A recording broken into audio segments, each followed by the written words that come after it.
మా తల్లిని అవమానించారు ఆ రోజు, మీకు గుర్తురాదా? ఎన్ని ఎక్కడ అవమానించలేదు సార్, ఎక్కడ అవమానించలేదు. మీరు ఎట్లా మాడతారో? మీరు ఉన్నారా హౌస్ లో? మీరు ఉన్నారా హౌస్ లో? మీరు ఉన్నారా హౌస్ లో? ఆ రోజు కూర్చోండి. మా తల్లిని అవమానించారు. అక్కడ ఉన్నారా హౌస్ లో? షర్మిల గారిని అవమానిస్తారు, విజయలక్ష్మి గారిని అవమానిస్తారు, మా తల్లిని అవమానిస్తారా? ఏం గుర్తురాదా మీకు? అదే ఒక్క నిమిషం నేను కూడా మాట్లాడచ్చు, గుర్తుపెట్టుకోండి. ఒక్క నిమిషం నేను కూడా మాట్లాడండి. ఏనాడు మేము మాట్లాడలేదు. కూర్చోండి. ఏనాడు జగన్మోహన్ రెడ్డి గారి కుటుంబం గురించి మేము ఏనాడు మాట్లాడాల? నేను ఏనాడు మాట్లాడాల? మా సభ్యులు ఏనాడు మాట్లాడాల?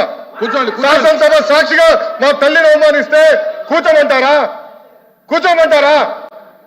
22 వరకు చంద్రబాబు నాయుడు గారు ప్రతిరోజు హౌస్కి వచ్చాడు, ప్రతిరోజు హౌస్ నిలబడ్డాడు, సింగిల్ గా నిలబడ్డాడు, సింహంగా గుర్తుపెట్టు, సింగిల్ గా నిలబడ్డాడు, పోరాడాడు. ఆ రోజు మా తల్లి అవమానించారు కనుకనే బాధ తట్టుకోలేక సభ బైకాట్ చేసి బయటికి వెళ్ళారు. కానీ ఎమ్మెల్యేలు ఉన్నారు ఇక్కడ, నిమ్మల రామారెడ్డి గారు వెళ్ళారు, స్వామి గారు ఉన్నారు, ఇతర గొట్టపాటి రవి గారు వెళ్ళారు. అది మాకున్న చిత్తశుద్ధి అండి. ఈరోజు మీ ఎమ్మెల్యేలు ఎందుకు రావట్లేదు అని అడుగుతున్నా. 10 మంది జగన్మోహన్ రెడ్డి గారు కాకుండా 10 మంది ఉన్నారు, రాలేదు. మా తల్లిని అవమానిస్తే ఏం కూర్చోమంటారు? ఇంకా మాట్లాడతాం మేము మనుషులు కాదా? సొంత తల్లి అవమానించారు సార్ ఆ రోజు.